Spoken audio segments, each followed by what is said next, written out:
Boa noite a todos, boa noite a todas. Bem-vindos a mais um Oficinema, hoje sobre o filme Revolver. Então vamos conversar sobre o filme Revolver, dar nossas opiniões, né? Nossos pareceres, fazer nossa análise. A gente está estudando aqui o filme com propósito autocientífico, usar o filme para a produção de autoconhecimento. Vocês já estão acostumados aqui, boa noite a todos, o Oficinéfilos. Vocês estão acostumados com o funcionamento. O Thiago até já levantou a mão, então vocês vão levantando a mão. Eu vou abrindo o microfone para vocês, vocês vão dando o parecer de vocês, compartilhando a análise de vocês.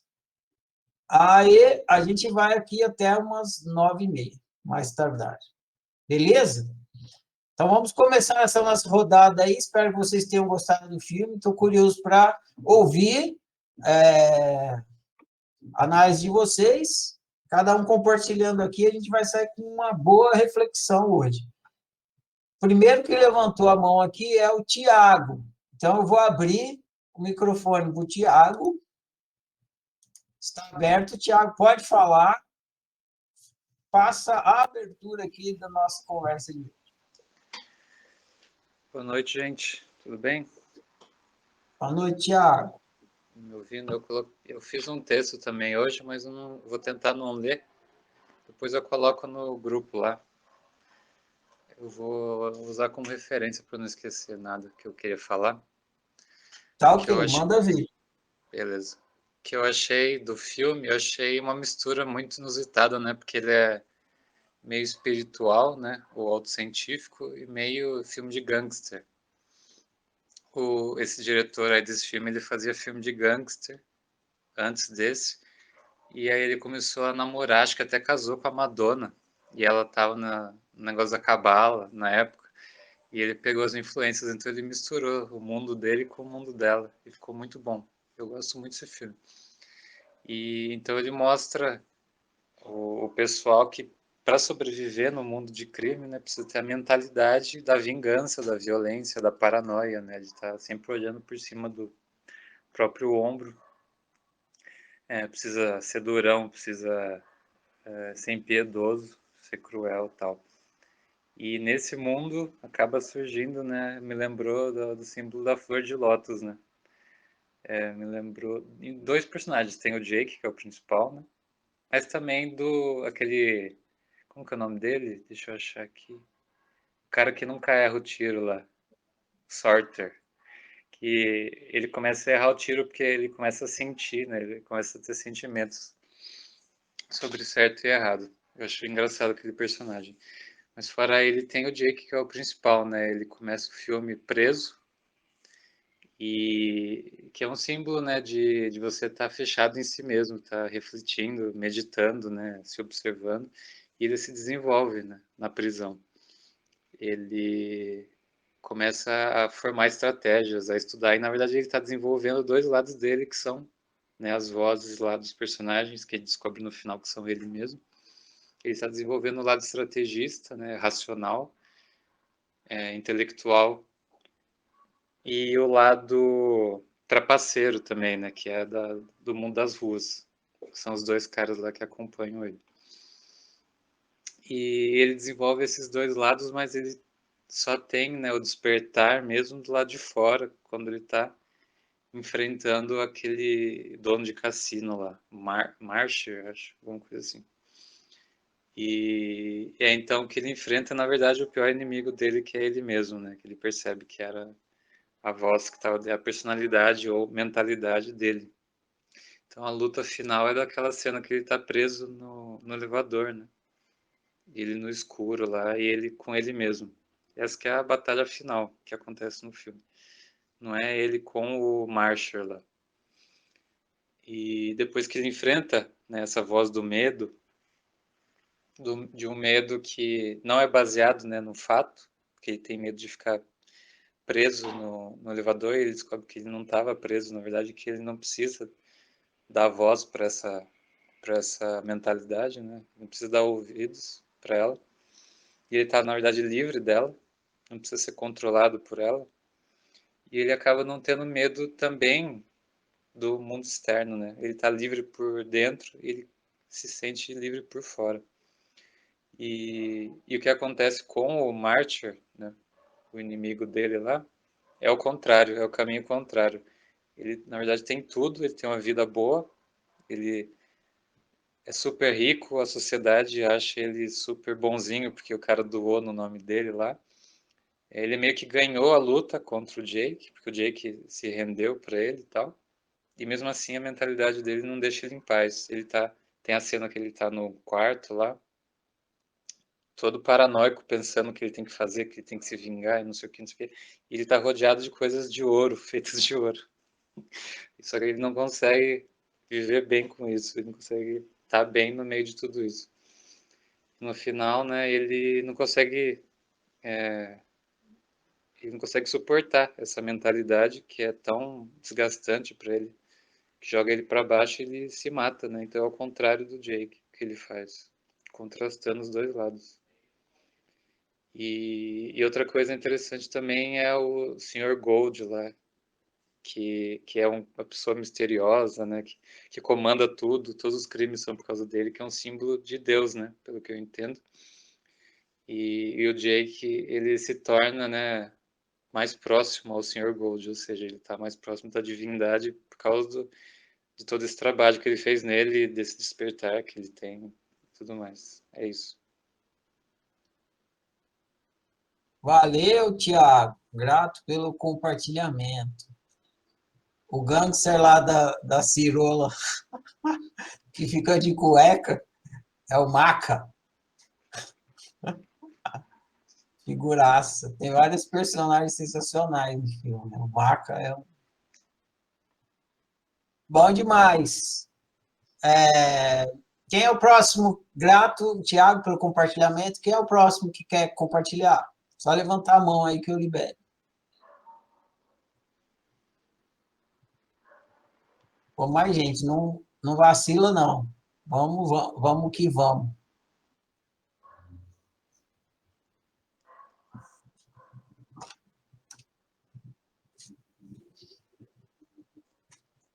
Uai, gente, levanta a mão aí. Aí, microfone liberado, Sandra, pode falar.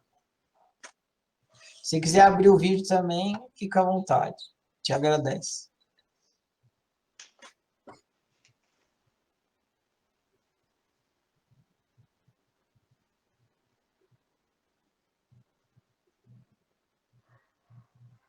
Sandra, você tem que clicar mais uma vez aí para a gente te ouvir. Ele não está te ouvindo.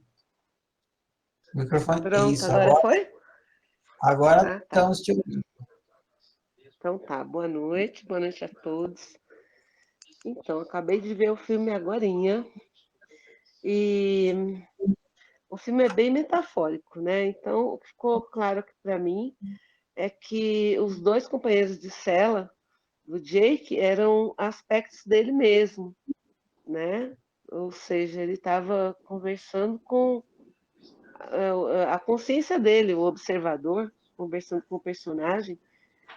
E aí tinha uma parte dele que queria fazer tudo direito, tanto que ele pegou o dinheiro, foi lá, fez doações. Então, um desses lados seria o ego, que queria sair em vantagem no fim da história, que estava contra um gangster, né? Um lado era do mal e o outro do bem. E o conflito todo do protagonista tinha a ver em se reconhecer no meio dessas vozes e também confrontar com o próprio medo dele, né? Ele estava lidando com dois poderes antagônicos, mas no meio disso tudo estava ele, se reconhecendo como humano, até com medo que tenha sido do elevador. E, enfim, é meio confuso, mas eu consegui entender só um pouquinho, foi isso, tá? No final era ele com ele mesmo. Valeu, Sandra. Grato pelo compartilhamento. Vamos ao próximo aqui, compartilhador. Oficinéfilo compartilhador é a Luciana. O microfone está liberado, Luciana. Clica aí e pode falar. Isso. Se quiser abrir o vídeo também, fica à vontade.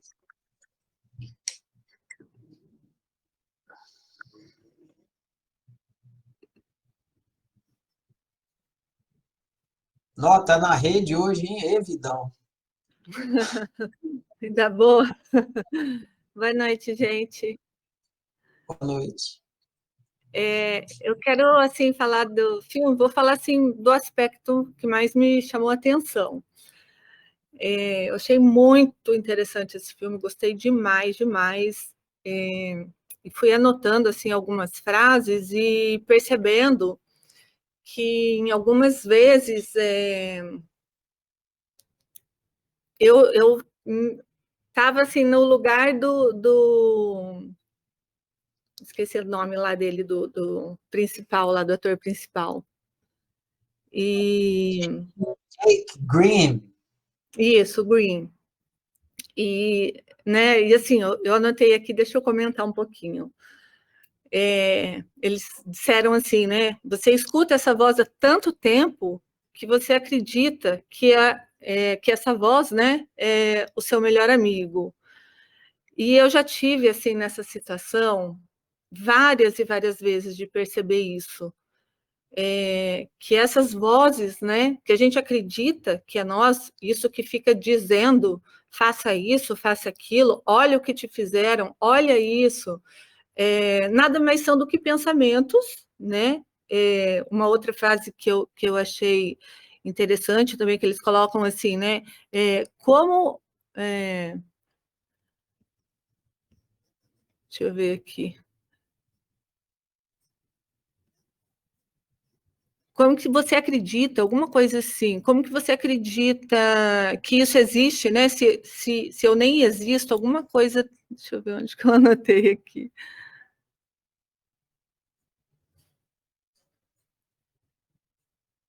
Ai, agora eu não vi. Como estar por trás de toda dor, de todo sofrimento, se nem sequer eu existo? Então, eu achei, assim, isso também fantástico, essa frase, né, que foi dita lá no filme. E teve uma vez que eu percebi isso, assim, muito claro. Eu estava muito brava com uma situação, e eu percebi que eu estava brava, na verdade, com o que eu estava me dizendo, né? Com os pensamentos ali que estavam surgindo.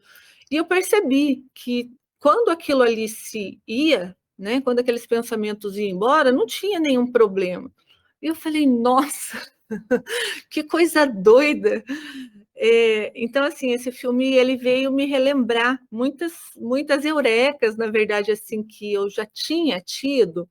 E depois vem aquela cena de que ele está no elevador, né? E que fica uma briga com ele, dele com ele, né? Dos pensamentos dele ali, e os pensamentos dizendo que ele é o melhor amigo dele, né? Onde que você vai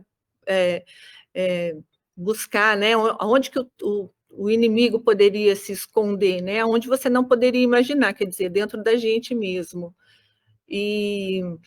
E assim, nossa, a hora que eu assisti essa parte, assim, eu comecei a lembrar de muitas coisas que eu já tinha tido, assim, umas sacadas, e esse filme veio, assim, reforçar e, né, alertar a gente para a gente ficar mais perceptivo, né, quanto a isso, porque o inimigo está aqui mesmo, né, está dentro da gente, na verdade é a gente que dá força e olha, né, para a situação, dependendo da forma que você olha, se você não tem, né, o entendimento. Então, assim, nossa, eu já falei essa semana, né, que eu tô doida para entrar na oficina, porque eu acho que vai ser muito bom, acho que vai ser muito legal, assim. Eu tô amando essa experiência da gente se olhar, da gente perceber, né? Se perceber, se autoconhecer e E todo mundo, né, assim, às vezes eu vejo o depoimento de vocês, assim, nos filmes que a gente está assistindo. Nossa, está muito bom esse grupo, estou amando, viu? É isso que eu queria falar. Obrigada. Valeu, Luciana, grato pelo compartilhamento ali. Vamos ao próximo oficinéfalo compartilhador. Alex Nascimento, o microfone está liberado. Clica, fala, se quiser abrir o vídeo, fica à vontade. E aí? Estão ouvindo? Estamos ouvindo. Então, eu vi o filme tem um tempo já, mas eu não queria deixar de falar por causa disso, porque ele tem uma frase que eu vi nele, que ela é muito, tipo assim, ela é muito forte. Então, tipo, eu vou focar nela que daí vai sair alguns pensamentos meus. Que a frase é curta, aí eu vou ler ela, que é o seguinte: o maior inimigo se esconderá no último lugar que você procuraria. A única forma de tornar-se mais inteligente é jogando com o adversário mais inteligente. Tipo assim, é de explodir a cabeça, né? Essa frase, porque a forma mais eficaz de você ficar mestre em alguma coisa é você ter o adversário mais capaz, né? E o mais capaz de te derrotar, ele tá dentro, né? É onde você não procura, ele não tá fora. E o filme vai tratando isso e vai dando passo a passo de como que é uma autoanálise, né? Ontem na aula a gente viu o Ferrari dividiu, né? Em autoanálise simulada e objetiva. E ficou muito claro que é um trabalho de 25 horas por dia.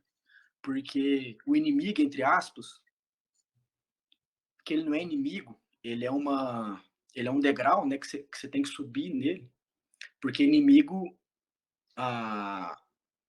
eu não acho que é inimigo, eu acho que é um catalisador de consciência, né?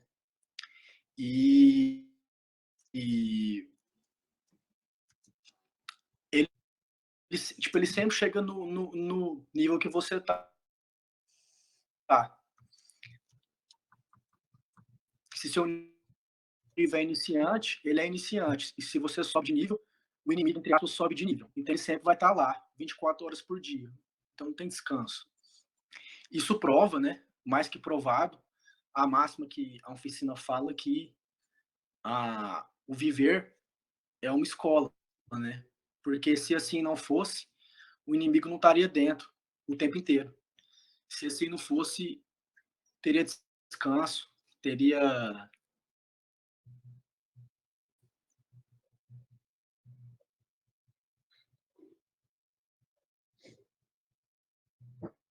sei lá, teria algum lugar para você ir fora disso, mas não tem.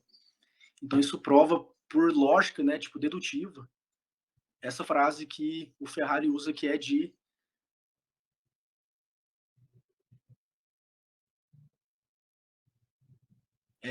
a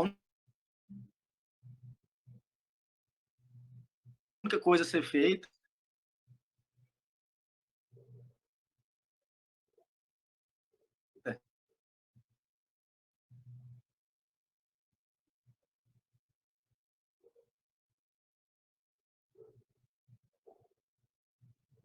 E, Alex, congelou sua imagem aí, não está mais te ouvindo.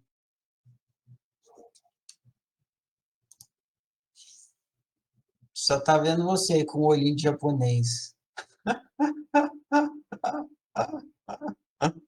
Congelou aí.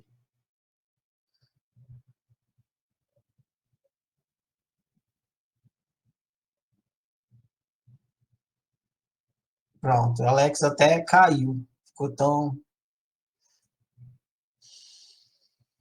Daqui a pouco ele volta. Vamos ver se... A hora que ele voltar, a gente vê se ele tem mais alguma coisa que ele quer falar. Quem gostaria de ser o próximo? Levanta a mão! Mãozinhas azuis, mãozinha para cima.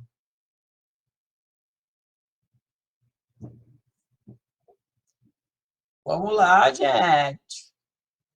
Gente.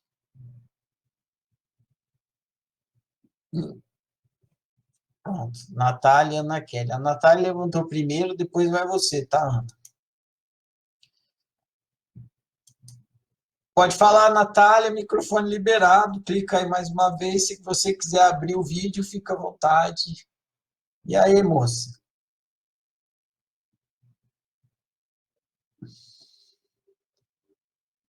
Esse fundo aí tá melhor. Lá a gente está vendo seu guarda-roupa desarrumado. O som não está saindo. Você tem que clicar no microfone de novo para o som sair. Aí, agora sim. Agora foi. E aí, tudo bem? Tudo bom. Boa noite a todos. Vou pegar minhas anotações aqui, vou tentar parar o computador, que eu estou no notebook. Ferrari, eu vou ser bem sincera, assim, não sei se eu gostei desse filme, não. Não que eu não tenha gostado do filme, mas... sabe assim, quando... eu não sei, eu acho aqueles filmes, assim, com muita cena forte, assim, de muita violência e muito... Eu fiquei tentando assistir de milhões de vezes, e aí assisti, né, até o final. Só que, sei lá, fiquei pensando, putz, pra que precisava de tudo isso, sabe? De toda aquela... Mas eu entendo depois, e até hoje a gente estava falando disso no grupo, né, que é tipo, precisa ter esse... como se fosse uma coisa ao extremo, né, para ressaltar, né? Então, as cenas fortes, assim, aquelas cores muito fortes, o vermelho, né? Então, eu acho que pesou, mas eu entendo o propósito, assim. Só que, assim, nem foi o filme que tanto me chamou a atenção, porque eu acho que essa semana eu fiquei muito envolvida com o livro. E aí, antes de assistir o filme, eu comecei a ler o livro, o Um Somos Dois. E nossa, Ferrari, por que você não escreveu esse livro antes? Não entendo. Não entendo, porque esse livro é muito esclarecedor, assim. E principalmente quanto às questões que a gente sempre estuda na espiritualidade, sabe? Sobre o observador, assim. E não fica tanto na teoria. Então, parece que você está mostrando no livro mesmo a sua experiência, como que é para você o despertar existencial. E, nossa, foi muito legal. A conversa dentro também, a conversa dentro foi muito legal. Acho que foi uma das melhores, assim, que eu assisti. Não sei se por causa das perguntas também, ou a forma como você falou. Teve uma coisa que eu fiquei pensando e nunca tinha me tocado disso, e é óbvio, básico, né? Sempre é óbvio. Que quando a gente tem o despertar... para que a gente tenha o despertar existencial, a gente não pode focar muito. E é isso, é como se você olhasse, assim, a experiência tudo de fora, assim, e aí você visse tudo como se fosse uma experiência só, assim. Se é que eu já tive isso, não sei se eu já tive, mas a sensação, se eu tivesse, ou se eu tive, seria essa, sabe? De, tipo assim, de olhar tudo como se fosse uma experiência só. E tudo muito sincronizado, assim, tudo acontecendo ao mesmo tempo e tudo fazendo muito sentido. E aí isso me fez refletir como quando a gente foca demais em alguma coisa, isso é muito ruim. Não é que é muito ruim, mas a gente fica muito mergulhado na experiência. E parece que você não consegue enxergar, sabe, de uma maneira mais ampla. Então, é muito interessante você conseguir se distanciar, assim, que também é uma coisa óbvia, mas que não é fácil fazer. Também gostei da parte do livro, vou falar mais do livro do que do filme, mas tudo bem, né? Quando você falou que as coisas acontecem na tela, que a gente tem que estar na tela, porque é isso que eu sinto também. De que, sim, a gente tem que olhar e enxergar o ser por trás, mas não dá para ficar focando no existencial, porque aí você fez essa analogia da televisão e da tela, né? E, de fato, você tem que olhar para o que está acontecendo. Então, você tem que estar ali mais na tela do que na televisão. Acho que foi isso que você quis dizer, né? Nessa analogia. E porque as coisas estão acontecendo ali, na tela. Então, talvez para você ter um pouco mais de compreensão, você tem que mergulhar um pouco mais na experiência, assim. Que mais? Eu pensei muito no ego também, só que, tipo, tô tentando tirar essas ideias de ego, assim, né, da espiritualidade, que eu acho que, tipo, atrapalha mais do que ajuda, sabe? Mas me veio muito isso, assim, E também eu li que o Guy, o diretor, ele falou que esse filme, ele era uma explicação de como o ego funcionava. Era como se fosse ali, principalmente naquela cena do elevador, era mostrando como você se desvencilha do seu ego. Só que volta aquela história da espiritualidade, de que o ego é o grande inimigo, de o ego ser alguma coisa para a gente combater. E aí que, para mim, trava, assim, porque eu não vejo o ego como inimigo, eu sempre vejo ele como um aliado mesmo, que é como, não, na verdade, não sei se é nem um aliado, mas eu vejo como um instrumento, o ego, assim, no sentido de eu, né? A pessoa, assim, né? O indivíduo, a individualidade, como uma maneira, a única maneira de se experimentar. Então, necessário, e então é um instrumento, é um aliado. Mas, de qualquer forma, assim, veio muito isso. O que mais? Eu acho que o Jack, ele passou o filme, assim, muito se misturando com essa parte mais inferior, com essa situação mais de trazer de mergulhar na experiência, não sei falar outra palavra, outra frase, mas de mergulhar na experiência, ele ficou muito mergulhado, muito identificado, assim. Então, tudo que acontecia era muito forte para ele. E só na cena do elevador que ele conseguiu, assim, né, se desvencilhar um pouco e ter que eu acho que seria, tipo, uma espécie de despertar espiritual. Eu fiquei pensando também por causa do livro, fiquei pensando por que é tão difícil a gente enxergar o observador, mas você já explicou no livro, então acho que eu não vou repetir, assim. É muito difícil enxergar uma coisa que a gente não enxerga, né? Tipo, que não tá na nossa visão, né? É só uma percepção. Então, é muito difícil você conseguir visualizar que existe algo além. Eu acho que é isso, deixa eu ver. Também anotei que o Jack, ele ficou muito preso na armadilha da fisicalidade, que é isso que a gente faz com muita frequência, assim, sem perceber, de achar que aquilo ali é o único conteúdo, que não tem nada além disso, sabe? Então, a dificuldade que a gente tem de achar que existe algo além, o ser, né? O observador. E nada nos estimula para isso, né? A nossa ciência não estimula, né? A nossa sociedade. Então, é uma coisa que a gente está descobrindo e é muito recente, assim, é muito nova, porque faz pouco tempo, assim, que a gente está tendo essa visão, assim, né, de que existe algo além. E a experiência do Eckhart Tolle foi muito importante para isso. Eu tinha lido já o livro dele.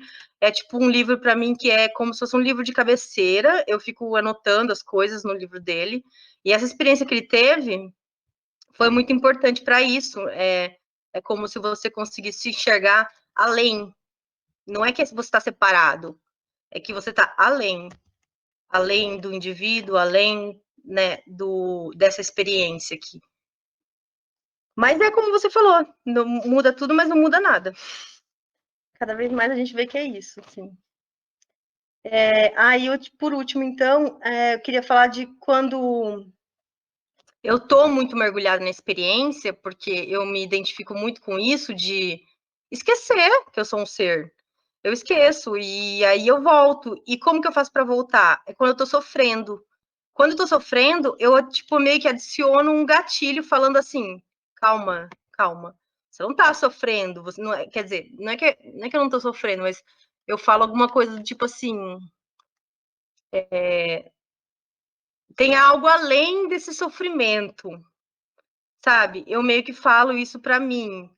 E aí eu consigo não, mas eu tento enxergar assim de fora. Peraí, o que esse sofrimento está me trazendo? E que eu acho que isso é uma visão mais existencial. Eu acho que tem a ver mais com uma maneira existencial de enxergar.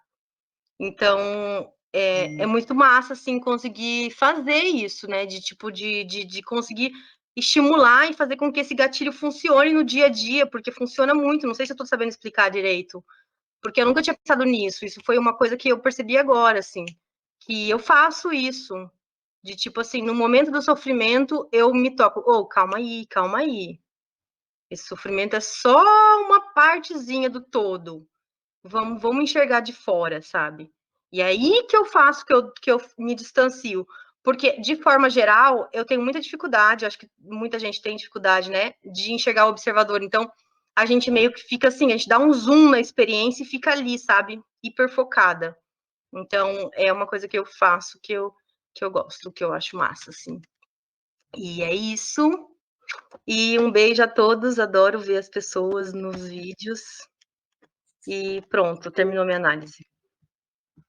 Valeu, Natália. Grato pelo compartilhamento. Nós vamos ao próximo aqui. A próxima era a Ana Kelly. Só que o Alex, eu acho que não terminou de falar. Eu vou dar a vez para o Alex, tá, Ana? Aí depois vai você. Pode falar, Alex. Clica aí. Isso.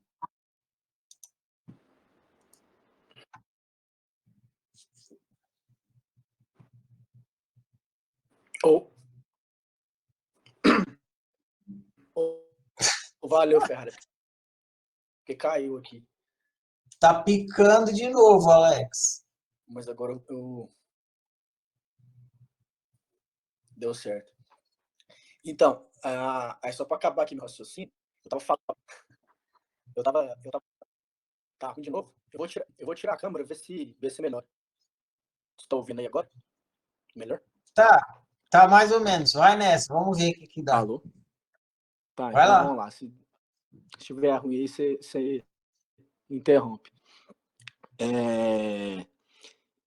Aí só para acabar aquele raciocínio, eu tava falando sobre perder e ganhar, né? Por que não é perder? E que o filme fala disso, né? Porque quando você perde pro seu inimigo, entre aspas, você não perde, né? Você ganha consciência. Então a mente ela não é inimiga.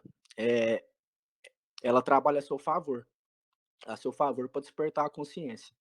Então quando você lida com o inimigo que já sabe tudo sobre você, não tem como você ganhar, né? Só perder. É como se fosse um xadrez, né? Você sempre pega uma máquina que nunca perde. Você não ganha e só vai perder. Mas a derrota, nesse caso, da mentalidade humana, ela é vitória, né? Vitória pela consciência.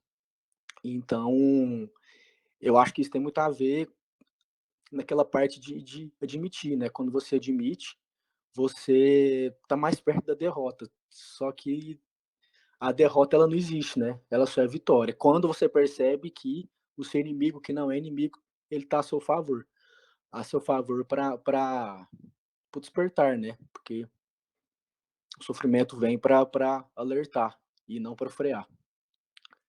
É isso. E valeu aí. Obrigado. Valeu, Alex. Agora a gente ouviu tudinho. Agora ficou claro e cristalino. Credo. Valeu então aí. Abraço. Eu vou dar a vez agora para Ana Kelly, que era a próxima que levantou a mão. O microfone está aberto, Ana. Clica mais uma vez aí. Pode falar. Se quiser abrir a câmera, fica à vontade também. Boa noite, Ferrari. Boa noite a todos. Bem, bicho, eu vou falar. Esse filme, ele contou uma história sobre mim nesses últimos dias. Surtando mesmo, assim, toda essa briga, falatório, né, todo o Patrick falando. e eu ainda estou muito no altruísmo, né? Então eu tenho brigado muito comigo, porque, não sei o que, não, para, eu fico assim mesmo, enlouquecedoramente, para que não é, esquece o outro. E é muito difícil manter a sanidade com todas essas vozes, né? A gente tem, né, mais que uma falando, e eu, observador, dando um sutil toque, né? Que o observador ele dá um toque sutil, os outros gritam. E eu ler esse sutil toque e conseguir compreender, se acalmar e tomar uma nova direção é bem difícil. Pegar o controle, né? Ter o controle sobre tudo isso que acontece dentro da nossa cabeça. E principalmente, como eu vi lá, né? Na verdade, ver que não existe bonzinho nenhum, que todo mundo é filho da puta, que todo mundo só tá querendo, é filho da puta em termos, né? Na verdade, está todo mundo querendo ficar bem, viver bem. Mas quando eu descobri que eu não sou boazinha, né? Eu não faço bondade. Tudo que eu faço é em prol do meu bem viver, né? Não que eu não faço, passo por cima do outro, né? Como ele mata o cara o louco da sunguinha lá, mata todo mundo.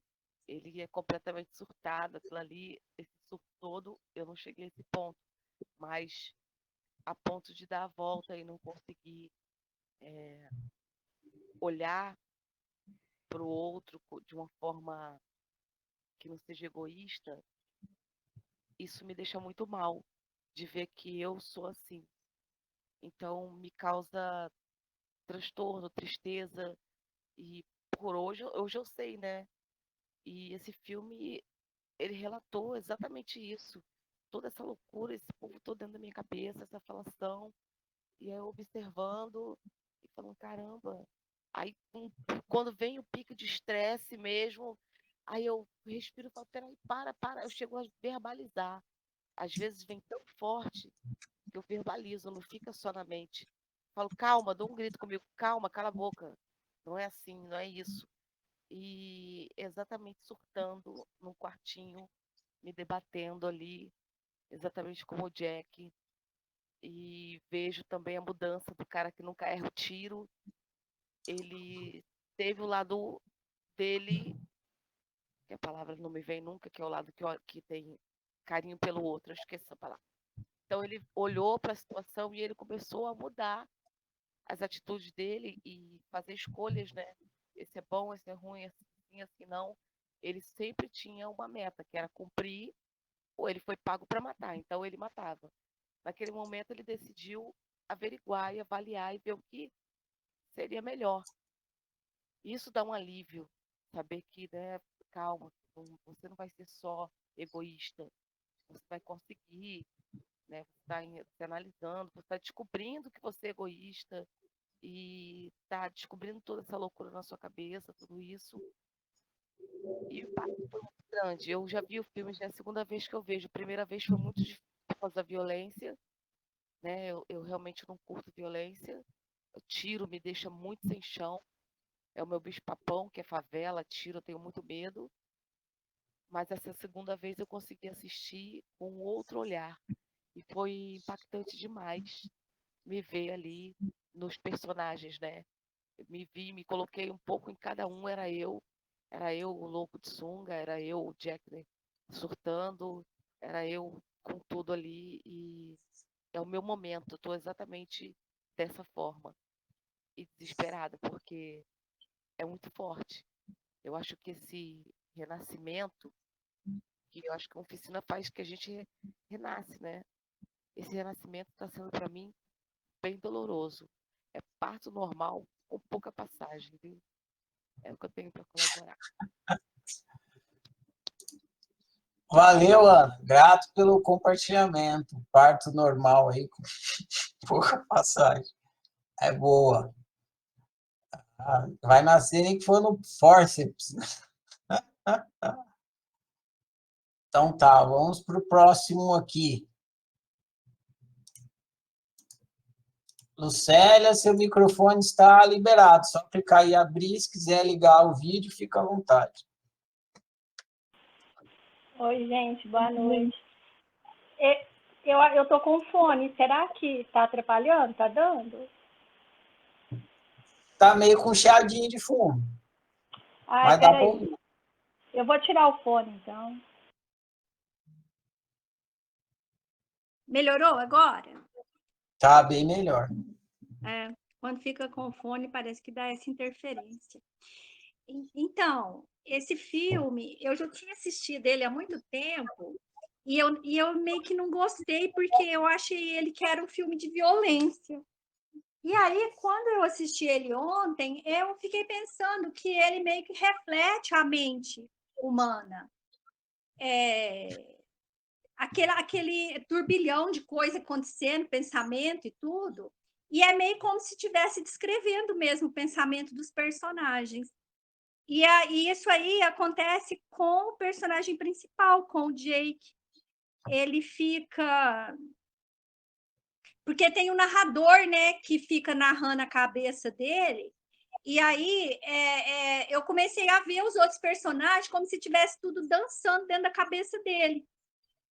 E ele achava que ele tinha um inimigo externo para combater. E aí ele passa o filme todo, né, procurando o adversário para poder vencer esse adversário.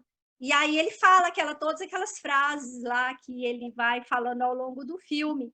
Só que aí, na hora que ele entra no elevador, ele vai entrar em contato com quem realmente era o adversário dele.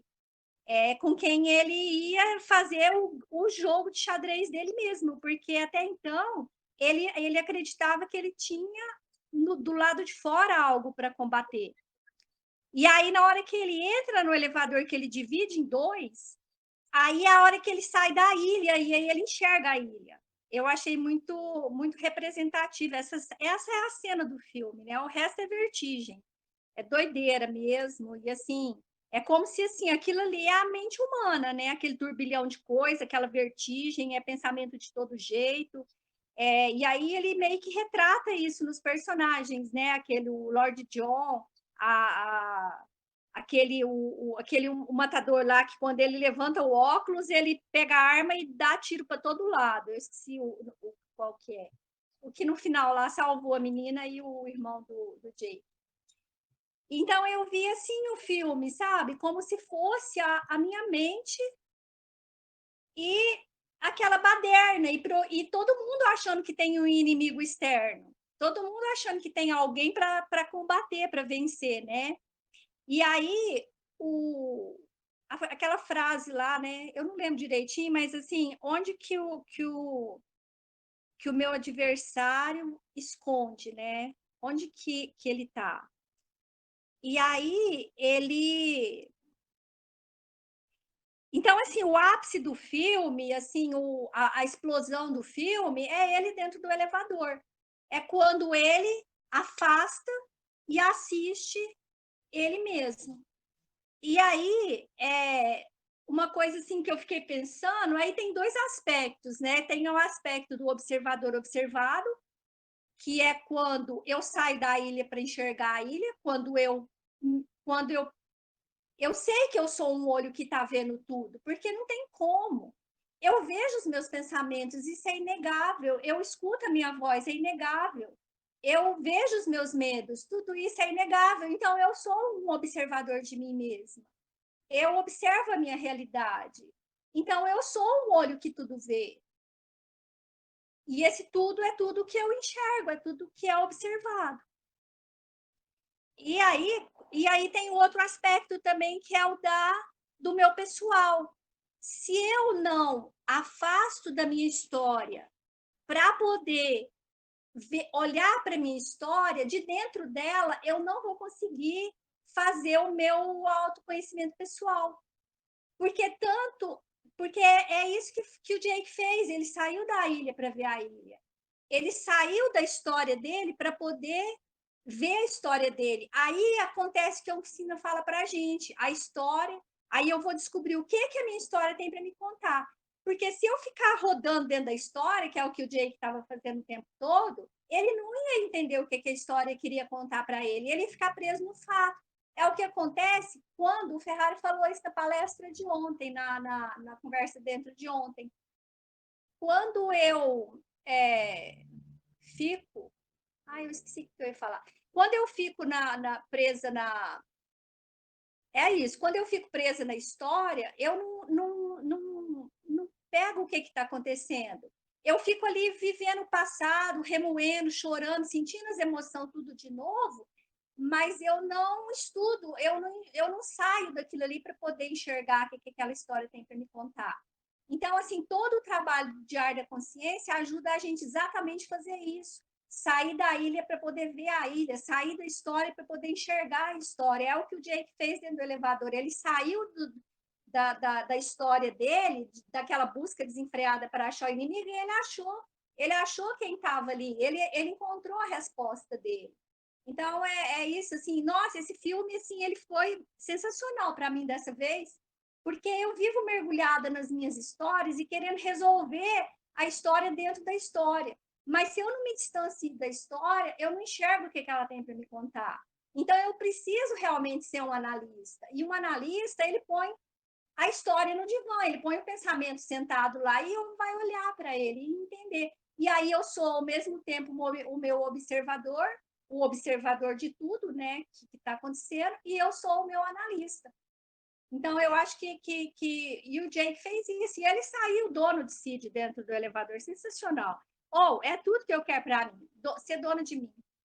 Porque até enquanto eu não viver desse jeito, eu vou estar de cabeça para baixo, igualzinho lá no filme, sendo arrastando de um lado para o outro e presa na história, né? Perdida na história. Então, o único jeito de não viver perdido é vivenciando aquilo lá que mostra no filme, no elevador, né? Que é a cena mais extraordinária. E também no livro, o Ferrari colocou lá a cena do pequeno Buda, né? Quando ele entra em contato com ele mesmo. Nossa, aquela cena do pequeno Buda também, ela é muito eloquente, ela é sensacional. Então é isso, sim. Eu adorei esse filme. Hoje de manhã eu estava correndo e ouvi a conversa dentro de ontem.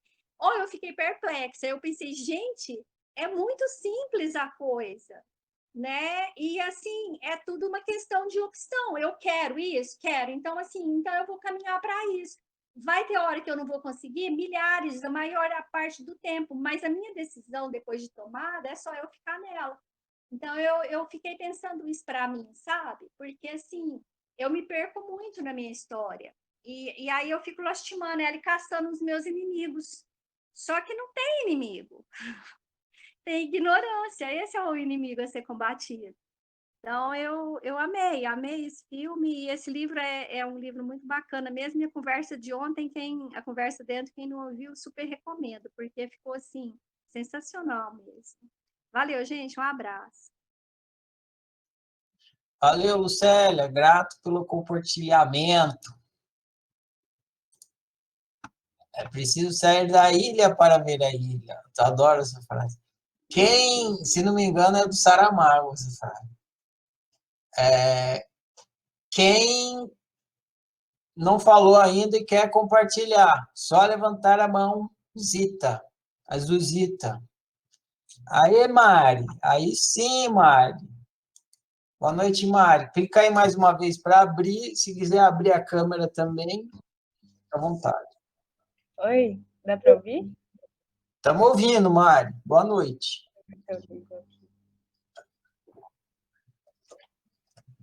Oi. Aê, ó, moça! Parece. Então, quando eu comecei a ver o filme, eu fiquei pensando bastante no altruísmo impositivo, né, em relação aos gangsters, porque eles estão sempre utilizando isso, que é a punição e a recompensa, através das armas e do dinheiro, né. Aí achei interessante na cena final que o Jake vai lá no pé da cama, né, do cara, e aí com o intuito de ameaçar ele, né? Mas aí do nada ele começa a ter uma briga com ele mesmo, aí começa a falar cala a boca, e aí começa a meio que elogiar o cara, né? E o cara não estava entendendo nada. Do tipo, o Jake de repente se liberta daquela briga e sai do quarto, né? E aí quando ele entra no elevador, depois o cara tá apontando a arma para ele e ele não tá mais com medo, né? Porque ele se libertou daquela briga. E o cara começa a tremer e começa a sair a lágrima, né, do olho dele e começa a falar: tenha medo. E o Jake tava assim, impassível, né? Igual o Buda lá no que tem o vídeo no texto. E aí o que aconteceu? Que o cara que estava apontando a arma não conseguiu utilizar o altruísmo impositivo dele no Jake, né? Então ele ficou numa posição de destruído. E aí, tanto que na cena ele tá só de cueca, né? Meio que pelado, que simboliza, acho que, a vulnerabilidade dele naquele momento. E eu me identifiquei muito na cena final que ele tá no elevador, né? Porque eu acho que o ataque de pânico, e eu tenho muitos, e eu sei como é, acho que representa muito quando a gente tem essa briga interna, porque você tá tendo todas aquelas sensações fisiológicas, né? Do tipo medo, taquicardia e tudo, e ao mesmo tempo na sua cabeça tá, não, para com isso, tem que ficar normal. Tipo, por fora você tenta ficar bem, mas por dentro você tá tendo aquela briga, né? Igual ele tava, tipo, cala a boca, cala a boca. E é bem complicado. E depois que eu li o texto, eu cheguei na conclusão que o difícil não é perceber e observar o ego. O difícil é o observador ficar impassível diante das experiências do observado. É isso. Legal, Mário, bem bacana. Valeu. Grato pelo compartilhamento. Obrigada, boa noite.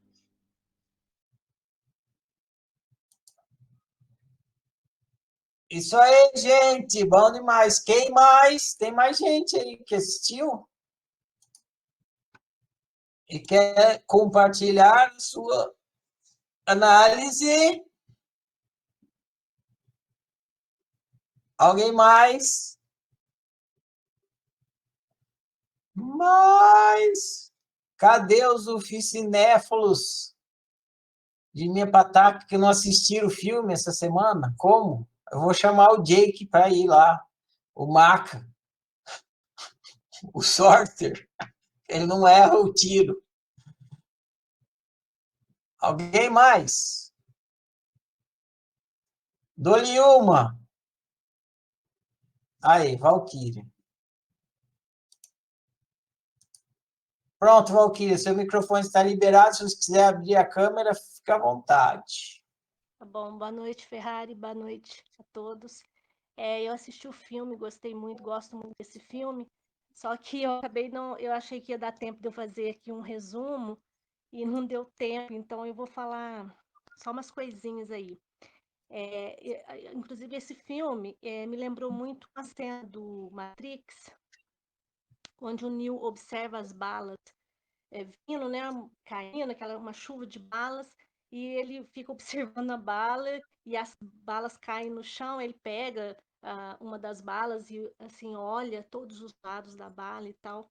Me lembrou dessa cena porque é muito representativo essa questão dos pensamentos e tudo. E eu acho que o Mr. Green tinha ali duas dificuldades que aparecem no filme, né? A questão do elevador, dele se sentir super mal ali no elevador, que é muito representativo de algum sofrimento que a gente tem, e do apego dele ao dinheiro, né? Da ganância. E todos esses sentimentos estão meio que na periferia, né? Na superfície. E o Mr. Green, ele tem que descer naquele elevador, né? Ele tem que enfrentar, ele sempre querendo descer pela escada, mas ele teve que passar por aquele processo de descer pelo elevador, de se aprofundar. Para mim foi ali um descascar das cebolas, né?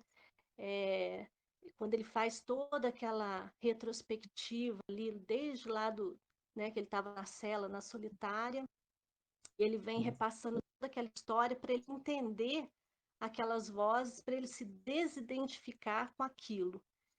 Me fez pensar muito nas nossas práticas no Eurecário, porque quando a gente começa o Orecário, que tem ali a linha do tempo, aquela história que eu conto é a história que eu acredito que eu sou, né?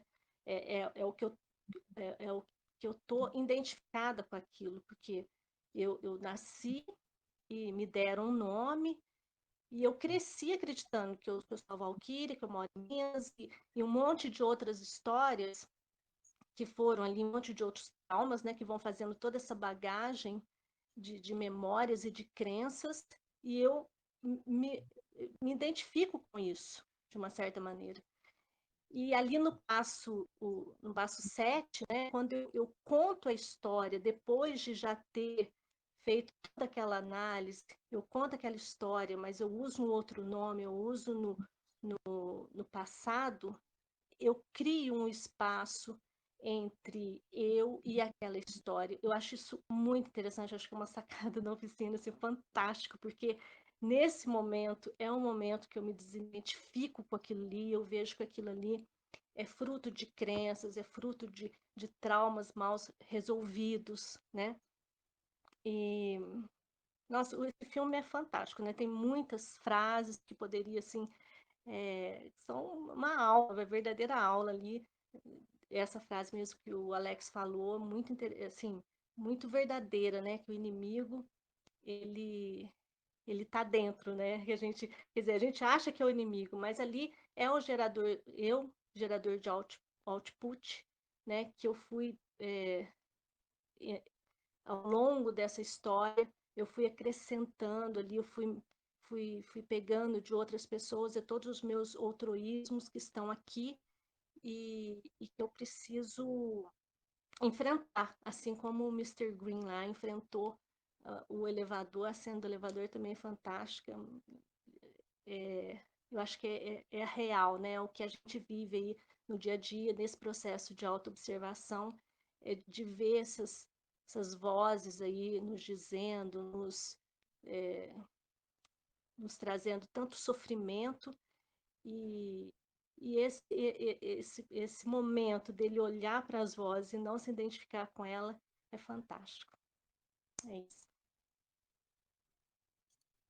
Valeu, Valquíria. Grato pelo compartilhamento. Estou fazendo uma anotação aqui. Ah, tem mais 2 candidatos aqui, bacana. Então, Jorge, eu vou dar a vez para a Ana primeiro, que ela está aqui, depois vai você, tá, Jorge? Você provavelmente vai fazer o encerramento. Ana, está liberado o seu microfone, pode falar. Se quiser abrir o vídeo também, fica à vontade. Você tem que clicar mais uma vez aí, Ana. Isso. Eu estava vendo a história, boa noite para todos. Eu estava vendo a história do diretor, que ele tinha feito filmes e que tinha recebido uma crítica muito boa, e depois ele fez outros filmes e a crítica caiu em cima dele com tudo. Ele chegou até a receber um troféu de pior diretor, então ele estava numa fase de muita dor, de muito fracasso. E esse filme, ele ficou fazendo num período de reclusão, passando toda essa dor. Então, acho que é por isso que no início do filme, ele vai falar do inimigo que se esconde dentro de você e que você tem que abraçar a dor.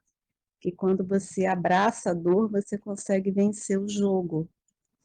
E o filme tem frases assim ótimas, e vai falar do observador, do observado, de se você não é o oponente, você é a vítima, e de você lidar com algo mais esperto, né? A coisa de você estar com uma pessoa mais inteligente, mais consciente, que você vai conseguir descobrir muito mais a seu respeito, que é a coisa do perder uma briga, ganhar a briga, de uma certa forma. E uma frase que eu gostei muito, eu gostei de várias frases, né? Mas uma frase que eu gostei muito é quando se diz assim: essas coisas de problemas não existem, são situações. E isso está se tornando cada vez mais óbvio para mim, que o problema está lá, mas quando você entende como é que você pode colocar o olhar do observador e do observado, muda completamente o sentimento que você tem ali, a dor que você está sentindo, ela desaparece, ela volta a aparecer, conforme você vai lidando com esse olhar do observado e do observador. E que, quando fala o Sam Gold, que está ligado a essa analogia de Deus, que seria o Filho de Deus, do onipotente, onipresente. Então, eu acho que o diretor ele deu um mergulho na dor dele, abraçou e foi buscar tudo isso, foi buscar esse despertar psicológico, existencial, pessoal. E o filme é muito rico, é um filme para você ver várias vezes, que vão cair várias fichas. E eu fiquei assim, contente de saber que tem mais gente no mundo abraçando as suas dores e colocando essa experiência. E que cada dia mais eu me convenço que o caminho é realmente abraçar a dor. E ela realmente é minha melhor amiga, é a dor. E que eu fiquei assim bem animada. E eu achei interessante de ouvir as meninas falando sobre a violência do filme. Eu nem vi violência no filme. Eu só consegui enxergar essa coisa do observador, do observado, e que problemas não existem, só situações. Foi isso que eu percebi. Fim da minha análise. Valeu, Ana. Grato pelo seu compartilhamento. Bom demais. Vamos então ao próximo aqui, que é o Jorge Anderson. O microfone está liberado, Jorge. Se quiser abrir a câmera também, fica à vontade.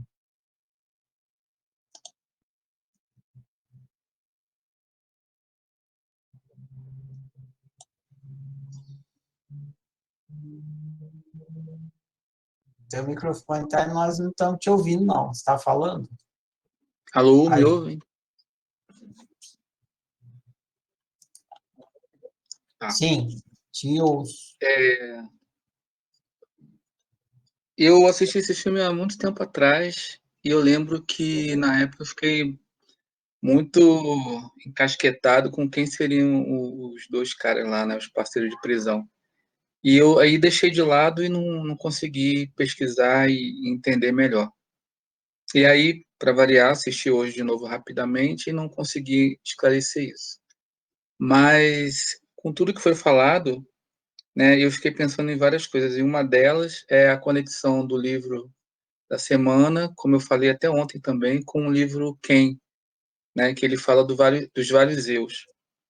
E eu comecei a perceber o filme também por esse viés, né? Não só de que eu sabia que tinha a ver com ego, que tinha a ver com a mente do Jake, com uma confusão ali, com um conflito interno, que a cena do elevador, né, clássica, mostrando isso.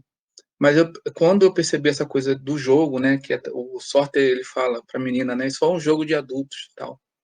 E o tempo todo xadrez, jogo, tal.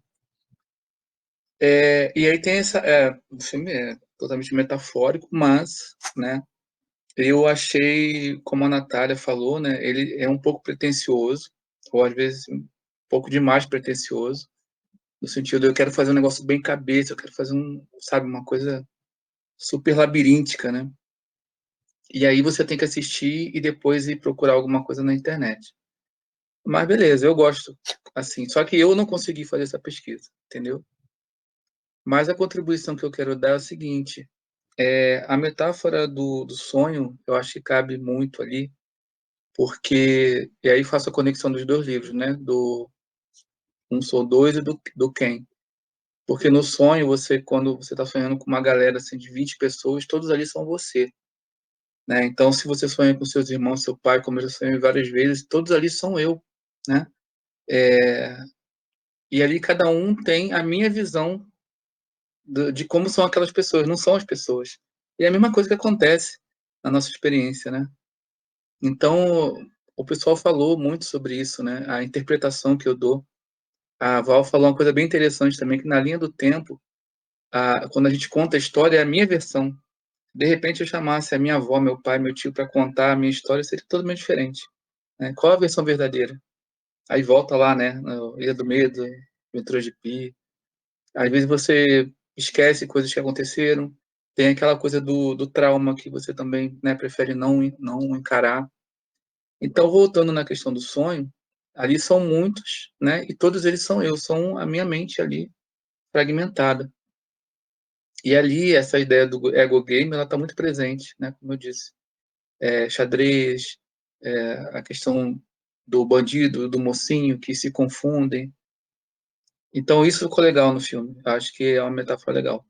E a referência, né, a essa lucidez, quando você consegue fazer esse trabalho de autoobservação. E aí o observador, né, ele que é impassível, que permanece, que não se afeta, né, ele começa a atuar ali dentro, então as coisas ficam muito mais interessantes.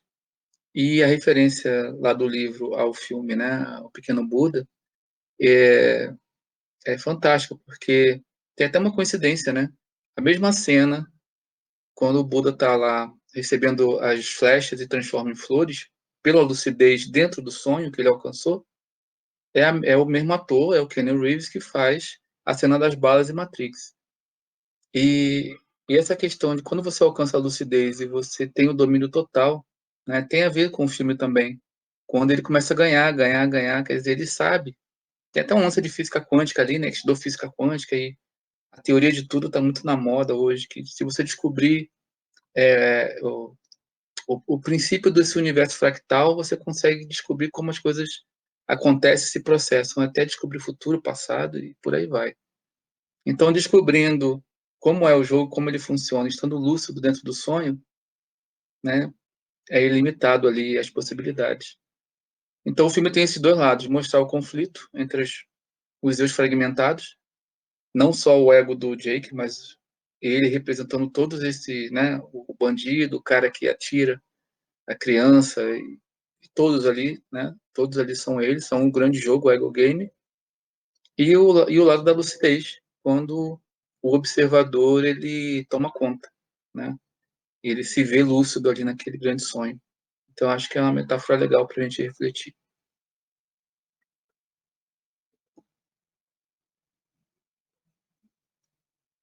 Valeu, Jorge. Grato pelo compartilhamento. Deu umas picotadas aqui, mas deu para ouvir. Não sei se foi aqui ou se foi para todo mundo, né? Mas aqui deu umas picotadas. Mas deu para ouvir, sim. Alguém mais? Temos aqui mais pouquinhos minutos. Hélio. Microfone liberado, Hélio. Pode falar, se quiser abrir o vídeo também fica à vontade. Boa noite a todos. Boa noite, Hélio.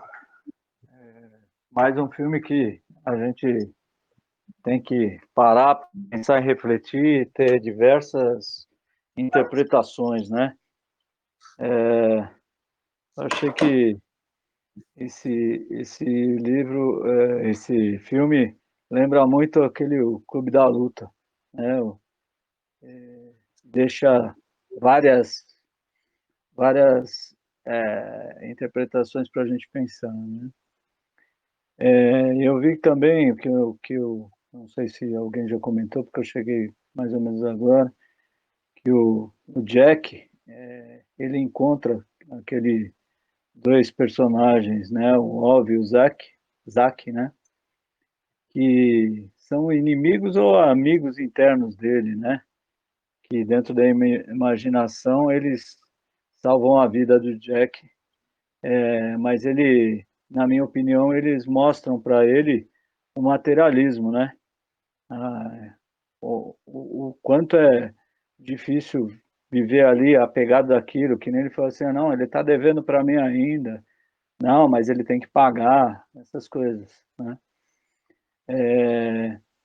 E aí, o que ele diz é que, pois vai aprender a nos temer mais do que o teu inimigo, e o seu pior inimigo é ele mesmo, né? Que seria ele mesmo. Então é uma história sobre o ego e o subconsciente aí, né? Que o Jack fala que somos macacos embrulhados internos, suplicando a aprovação dos outros ou seja, uma expectativa que o outro tem de nós. E tudo isso através do medo e do sofrimento, né? Também tem o lado obscuro aí do Sangold, né, que na tradução seria Filho de Deus, né, que tudo acontece também através desse personagem aí fictício, mas que ele era imaginário e temido dentro de todo o filme e todo o jogo, né? Todos temem e parece que todos devem algo a ele. E aí eu achei que entra aquele lado do Deus cobrador, a culpa do pecado e a trapaça que ele faz com tudo isso, né? Que o filme gera em tudo isso, né? Eu também achei que tem dois lados, né? Tem o lado do fracasso daquele Maca e tem o lado da superação aí do poder e do Jack mostrando que ele consegue, né? E a razão, né? Através do jogo do xadrez que mostra a persuasão dele, né? E o truque, né? Que ele usa, como a gente já estudou aqui, né? Que as pessoas não percebem que o cara ganha, ganha, ganha, mas na realidade elas estão sendo enganadas sem perceber que ele engana as pessoas, né? Conseguindo mostrar que ele ganha sempre, né? Eu acho que isso aí também o Jorge falou agora há pouco, né? Que eu tinha escrito aqui, mas tudo acontece dentro de nós a partir do despertar, né? Da lucidez, do observar aquilo que está dentro de nós mesmos, né? E essas interpretações, cada hora vem de um jeito, depende se a gente está propício a enxergar daquele jeito ou de outro, né? Dentro do observado e do observador. É isso aí. Obrigado. Valeu, Hélio. Bacana. Valeu pelo Valeu. compartilhamento. Obrigado. Alguém mais que não falou ainda quer falar?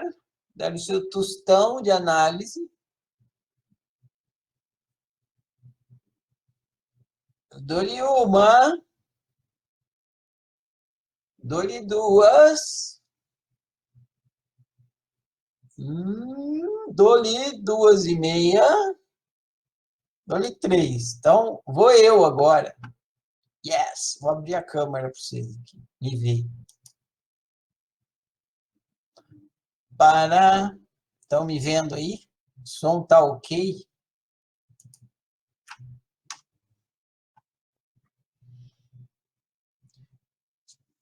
Muito bem, gente. O filme tem muitas maneiras de analisar, como todos, né?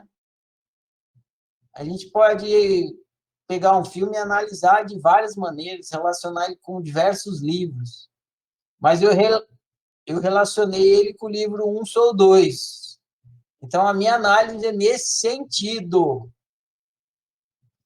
A primeira vez que eu vi esse filme, eu não acreditei.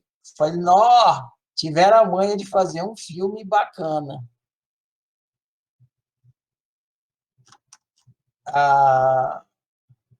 O que acontece quando... Tem coisas que, quando a gente vai explicar sobre autoconhecimento,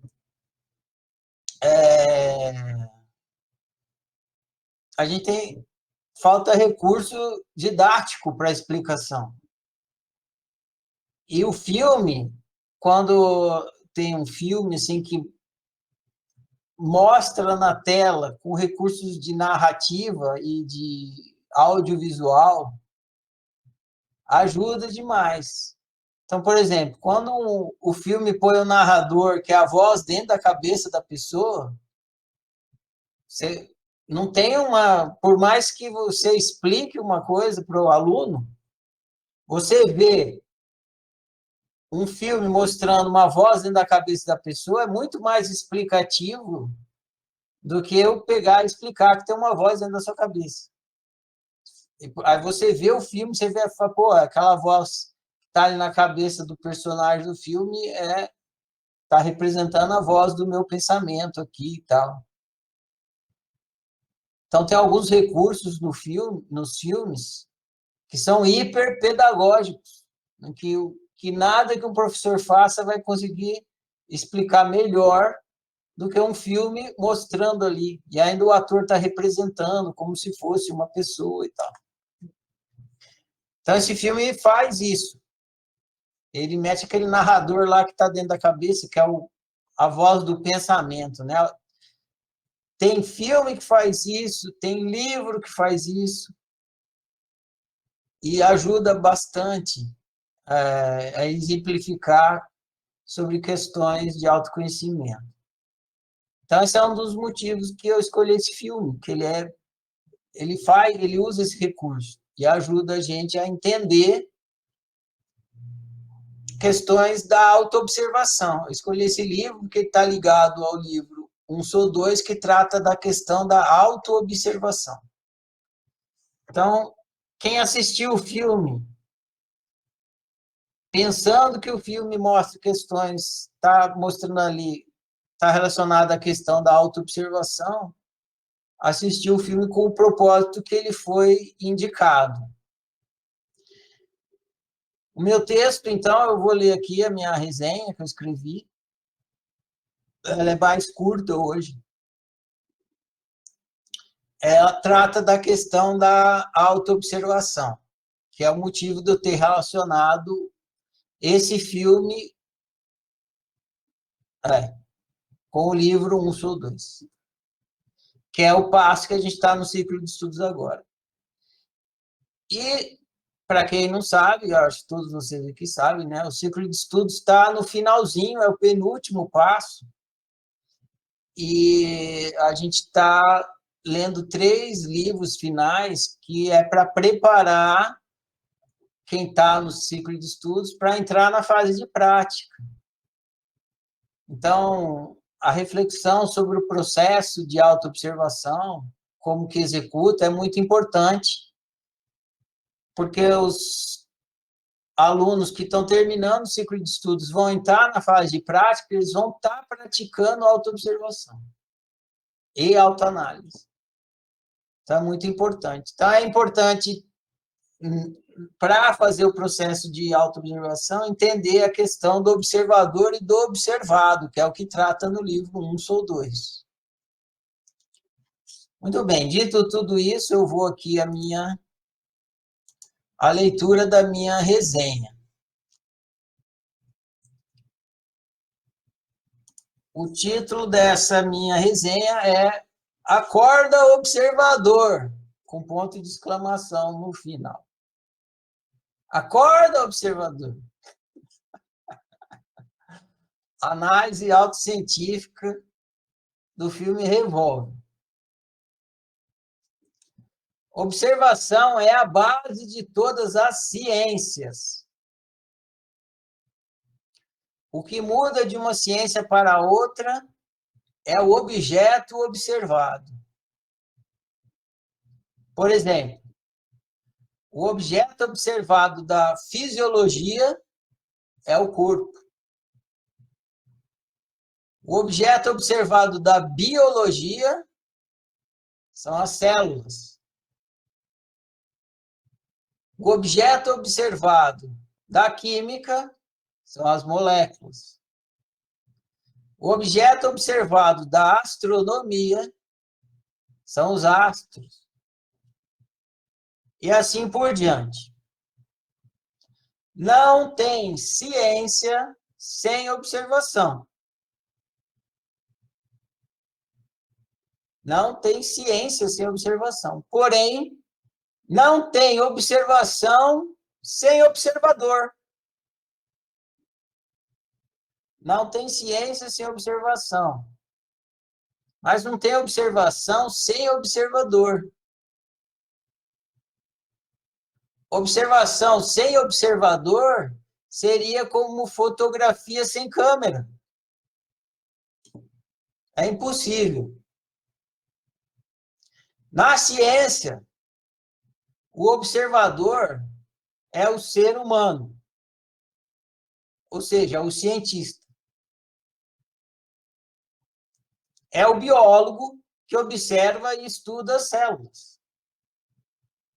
É o químico que observa e estuda as moléculas. É o físico que observa e estuda os átomos, etc.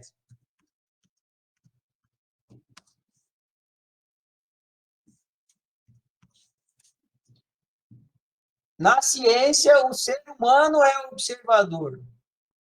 E seu objeto de estudo é o observado. Mas na autociência, como é que fica? Quem é o observador e o observado? Na autociência. Na autociência, você é os dois. Observador e observado. Por isso que a prática da autociência é feita através da autoobservação. E como você faz para observar a si mesmo? Você é o observador e o objeto observado. E como você faz para observar a si mesmo?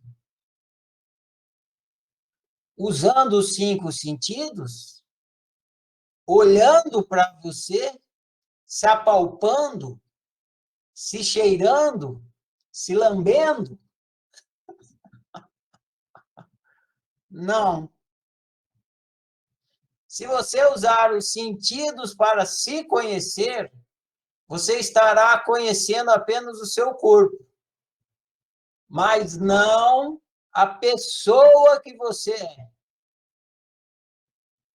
Se você usar os 5 sentidos para se conhecer, você vai ver o seu nariz, os seus dedos e tal, você vai ver o seu corpo. Pode apertar a sua mão. Mas você não vai conhecer a pessoa que você é. A pessoa que você é não é feita de carne e osso. Ela é feita de pensamentos, sentimentos, emoções, valores, crenças e desejos. Nada disso pode ser visto, apalpado, cheirado ou lambido. Então, você não consegue ver, nem apalpar, nem cheirar a pessoa que você é, porque você não consegue ver pensamento, lamber emoção, cheirar crença.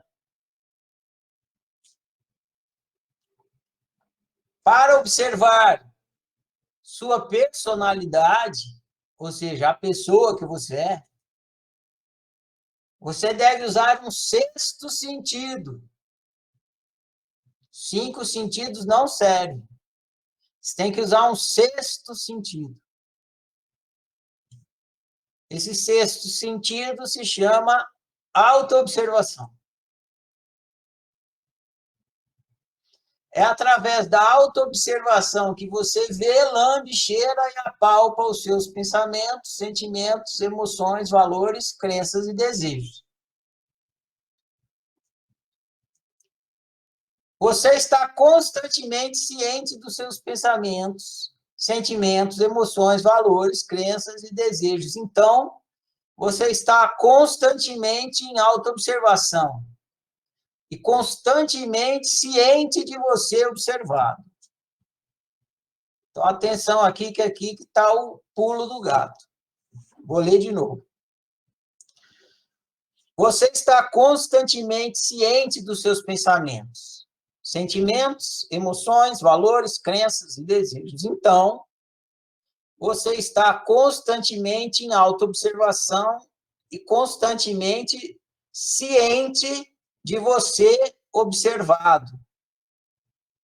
Porém, raramente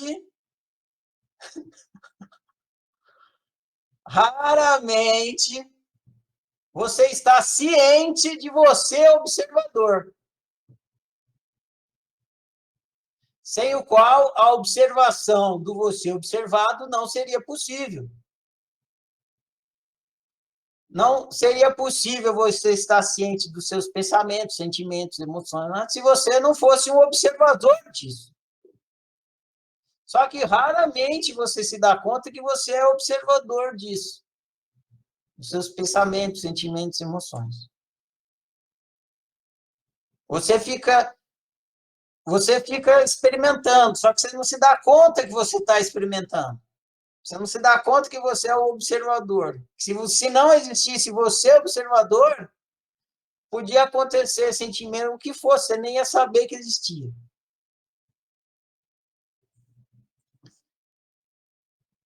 Então, você está constantemente ciente de você observado, mas raramente você está ciente de você observador.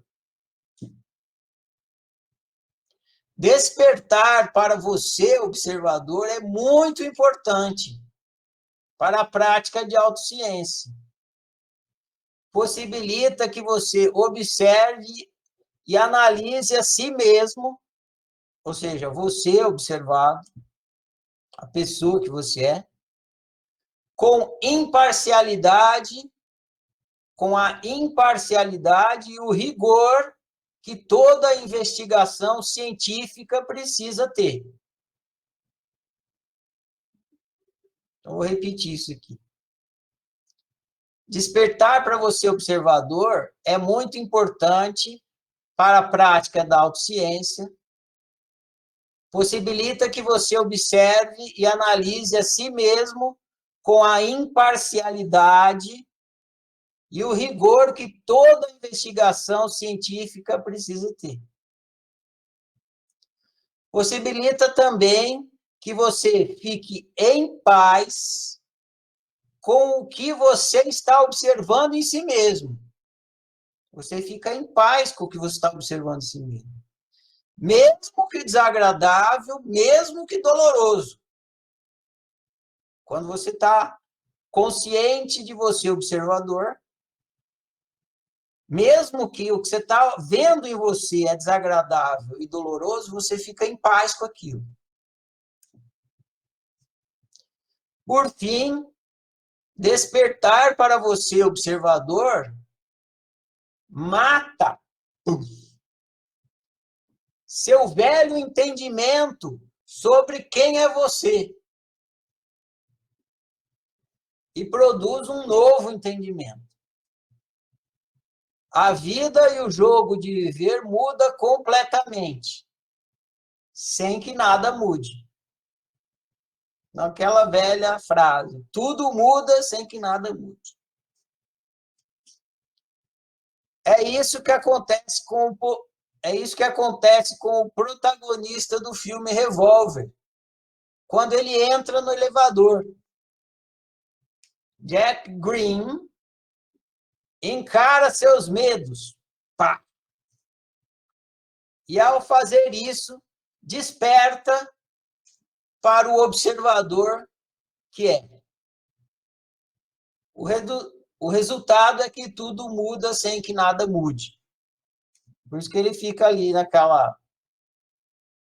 Sai do elevador como se ele fosse um Buda, né?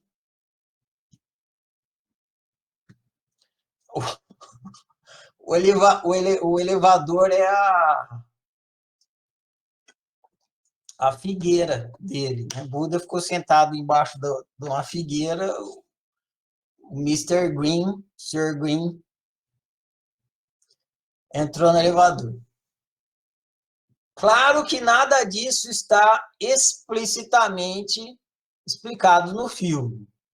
O filme Revolver é um filme, não é uma palestra sobre autoconhecimento. É um filme. E, além disso, é uma história cheia de simbolismos. Mas, por trás dos simbolismos, busca transmitir essa mensagem. Acorda, Mr. Green! Ou seja, acorda, Observador. Fim da minha resenha. É isso aí, gente. O filme Revolver está ligado foi colocado por conta disso aí, para a gente refletir sobre a questão do observador e do observado. Espero que ele tenha colaborado com isso, que ele continue colaborando. Quem quiser assistir de novo e considerar isso, vai curtir, né? É um filme que não é... Eu, pelo menos, acho que dá para assistir várias vezes, cada vez a gente pega mais coisa, ele é muito rico. Vou falar o próximo filme aqui para vocês.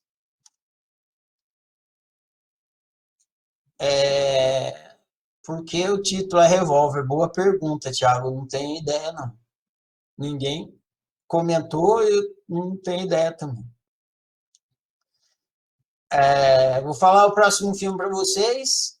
Agradeço a colaboração de todos aqui, agradeço mais essa rodada aqui de UFCinema.